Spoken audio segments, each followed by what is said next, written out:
Everyone, I know आप सबके दिमाग में एग्ज़ाम का प्रेशर चल रहा होगा और आपके इसी प्रेशर को कम करने के लिए मैं हाज़िर हो गई हूँ।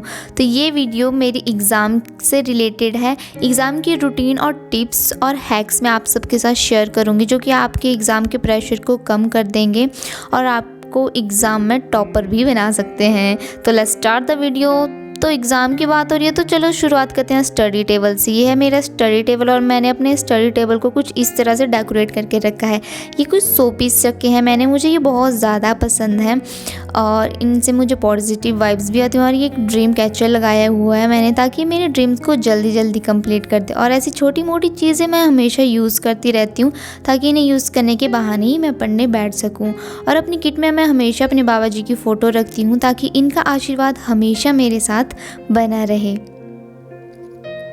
जब भी हम पढ़ने बैठते हैं तो हमारा मन मोबाइल चलाने का बहुत ज़्यादा होता है। उसके लिए जब मैं स्कूल में होती तो मैं अपना लैपटॉप यूज़ करती थी। इस पे मैं मोटिवेशनल सॉन्ग लगाती थी या जो मैंने पढ़ा होता था उसे मैं वहाँ पे टाइप करती थी। इससे मेरी टाइपिंग की स्पीड भी बढ़ गई और जो मैं याद करती थी वो भी मुझे हमेशा के लिए याद हो जाता था। और मैं लैपटॉप को चूज़ इसीलिए करती थी क्योंकि फ़ोन पे कब हम मोटिवेशनल सॉन्ग सुनने से फेसबुक और फेसबुक से कब इंस्टाग्राम और व्हाट्सएप पे पहुंच जाएं पता ही नहीं चलता है। और हमेशा अपने पास ऐसे पेन रखिए, ग्लिटर पेन और स्केचेस, ताकि इन्हें यूज़ करने के बहाने ही आप पढ़ने बैठ जाओ। मैं तो ऐसे ग्लिटर पेन्स और स्केच बहुत ज़्यादा यूज़ करती थी, मुझे बहुत पसंद थे और यूज़ करना तो मुझे बहुत अच्छा लगता था। एग्ज़ाम से एक दिन पहले आपको एक लिस्ट बना लेनी है जिसमें आपको वो सारे सामान लिखने हैं जो आपको एग्ज़ाम के दिन चाहिए होते हैं। जो आपके पास नहीं हैं वो आपको क्रॉस कर देने हैं और जो हैं वो टिक कर देने हैं और उन्हें एग्ज़ाम से एक दिन पहले ही आपको ले आना है। जब भी हम पढ़ने बैठते हैं तो हमें ये बात हमेशा ध्यान में रखनी है कि जब भी हम पढ़ने बैठे तो हमें एक टाइम टेबल सेट करना है कि जैसे कि 1 से 1.5 घंटे हमें बायो पढ़नी है, 1.5 से 2 घंटे हमें केमिस्ट्री पढ़नी है। मैंने तो अपना टाइम टेबल सेट कर लिया है अपने हिसाब से, आप अपने हिसाब से कर लें। और हो सके तो आप धूप में पढ़ने बैठिए 1 से 1.5 घंटा, क्योंकि विटामिन डी हमारे शरीर के लिए बहुत ज़्यादा इम्पॉर्टेंट होती है। जितना हो सके उतने आप अपने टेबल पे कम बुक्स रखिए क्योंकि इससे हमारा ध्यान जो है इधर उधर जाता है, पढ़ाई में कम लगता है। मैं तो अपने टेबल पे बहुत कम बुक्स रखती हूँ और जब भी मैं बोर हो रही होती हूँ मैं ऐसी चित्रकारी ज़रूर करती हूँ। अपने एम्स को अपने सामने रखती हूँ ताकि मुझे हमेशा याद रहे कि मुझे ज़िंदगी में क्या बनना है। ये है मेरा स्टडी टेबल। और मैं जैसा कि मैंने आपको बताया कि आपको धूप में बैठना है, धूप की बजाय आप अपनी बालकनी में भी टहल सकते हैं। कम से कम आपको एक जगह पे बैठना है, जितना हो सके उतना कम। इससे हमारे शरीर में बहुत सारी बीमारियां लग सकती हैं एक जगह पे बैठने से। तो अपने आप को थोड़ा एंटरटेनमेंट करते रहना है, जैसे गाना गा के, डांस करके। और जो सब्जेक्ट आपको सबसे टफ़ लगता है उसे आप सबसे पहले पढ़ें। कि पहले पेज पे सभी चैप्टर्स के नाम लिखे होते थे, मैं उन्हें टिक करती थी। जो चैप्टर्स मुझे टफ़ लगते थे उन्हें मैं राउंड करती थी और मैं वहीं से पढ़ना स्टार्ट करती थी। जैसा कि पेपर होने से 5 दिन पहले हमें छुट्टियां हो जाती थी, तो जो 5 दिनों में से जो पहले के 2 दिन होते थे उन 2 दिनों में जो टफ़ सब्जेक्ट और टफ़ चैप्टर्स होते थे मैं उन्हें कवर करती थी और बाकी के दिनों में मैं अपना पूरा सिलेबस कंप्लीट कर लेती थी। और एक दिन पहले तो मैं पढ़ना ही छोड़ देती थी। अगर मैं उस दिन पढ़ती थी तो मैं सब कुछ भूल जाती थी। रात को या जितना मर्जी पढ़ लूँ पर सुबह मेरे से उठा ही नहीं जाता था, पर फिर भी उठना पड़ता था। मम्मी उठा देती है, किसकी मम्मी यार सुबह बच्चों को सोने देती है, पढ़ने के लिए तो उठना पड़ता ही है।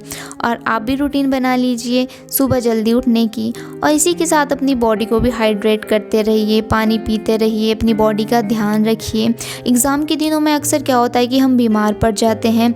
जितना हो सके जंक फूड को अवॉइड कीजिए। पानी के साथ साथ ही आपको अपने खाने का भी ध्यान रखना है। जितना हो सके आपको घर का खाना खाना है। भाई हम तो हॉस्टल में रहते हैं, हम तो हॉस्टल का खाना खाएंगे, पर हॉस्टल का खाना भी घर जैसा ही होता है। जो पिछले साल के क्वेश्चन पेपर होते हैं और उससे पिछले जो साल के क्वेश्चन पेपर होते हैं और जो आपके एमटीटी होते हैं, उन तीनों क्वेश्चन पेपर्स को आप मिला लें अच्छे से। तीनों क्वेश्चन पेपर्स में जो क्वेश्चन सेम आए होंगे उन आप नोट कर लें और उनको आप ज़रूर तैयार करें। मैं तो ऐसा ही करती थी भाई, और वो क्वेश्चन एग्ज़ाम में आते भी थे। और जो मुझे लगता था मिलते जुलते क्वेश्चंस होते थे उनकी मैं एक अलग लिस्ट बनाती थी, उनको भी मैं तैयार करती थी। जब मैंने कुछ नहीं पढ़ा होता था पूरे साल तो मैं पिछले साल का क्वेश्चन पेपर लेके वो पढ़ती थी। और आज तक का रिकॉर्ड है यार, कॉलेज में मुझे एक भी सप्ली नहीं आई। भले ही मैंने पूरा साल कुछ ना पढ़ा हो, पर जो पिछले साल के क्वेश्चन पेपर होते हैं मैं उन्हें ज़रूर कवर करती थी। जब भी हम एग्ज़ाम देने जाते हैं तो हमें अपने क्वेश्चंस को ऐसे टिक लगाना है जो हमने कर लिए होते हैं, और जो हमें नहीं आते हैं, हमने नहीं किए हैं, उन्हें हमें ऐसे राउंड लगा लेना है, ताकि हमें बाद में पता चल जाए कि हमने कौन कौन से क्वेश्चंस नहीं किए हैं। उस टाइम क्या होता है कि हम गड़बड़ा जाते हैं, हमारे पास टाइम बहुत कम होता है और हमें ध्यान नहीं रहता है कि हमने कौन कौन से क्वेश्चन नहीं किए हैं। और जैसे ही हम घर आते हैं तो हमें अपने क्वेश्चन पेपर की एक जो हमने जैसे कि 10 नंबर का क्वेश्चन है उसमें से हमें खुद को नंबर देना है कि हाँ मुझे कितने नंबर आ सकते हैं, खुद के कॉन्फिडेंस से नंबर देना है। जैसे 10 नंबर का क्वेश्चन है, मैंने यहाँ पे 9 नंबर दिए हैं, मुझे पता है कि मैंने कितना लिखा है। रिज़ल्ट के टाइम ऐसा होता है कि हमें याद नहीं रहती है कि हमने कितना लिखा था, कितने नंबर आ गए। इस चीज़ की हम पता चल जाता था कि हमने कितने नंबर का पेपर किया और हमें कितने नंबर आए हैं और कितने आने चाहिए थे। एग्ज़ाम के टाइम क्या होता है कि हम एक ही जगह पे बैठे रहते हैं, जिससे हमारे शरीर में जकड़न हो जाती है, हमें बीमारियां भी लग सकती हैं। तो शाम के टाइम या सुबह आप ऐसे घूमने जा सकते हैं। मैं तो हॉस्टल में रहती हूँ तो मैं यहीं पे थोड़ा सा घूमती हूँ। अगर आपको भी मेरी तरह यार पढ़ती बार नींद लग जाती है ना, तो आप ये मेंटोस ज़रूर ट्राई करना। इसे आप मेंटोस हैक समझ लो। जब मुझे नींद लग जाती है तो मैं एक मेंटोस की गोली अपने मुँह में डाल देती हूँ, नींद खुद ब खुद चली जाती है। भाई हमारे तो कॉलेज में आजकल असाइनमेंट का काम चला हुआ है और ठंड बहुत ज़्यादा थी, तो हम बिस्तर पे ही अपनी असाइनमेंट बना रहे थे। तो ये थी मेरी आज की वीडियो। आई होप आप सबको पसंद आई हो। अगर आपको कोई और वीडियो चाहिए होगी तो आप कमेंट सेक्शन में मुझे बता सकते हैं, और कमेंट करके ज़रूर बताना यार आपको ये वीडियो कैसी लगी। थैंक यू गाइज़, मिलते हैं नेक्स्ट वीडियो में, एंड लव यू इतने सारे सपोर्ट के लिए। Bye guys.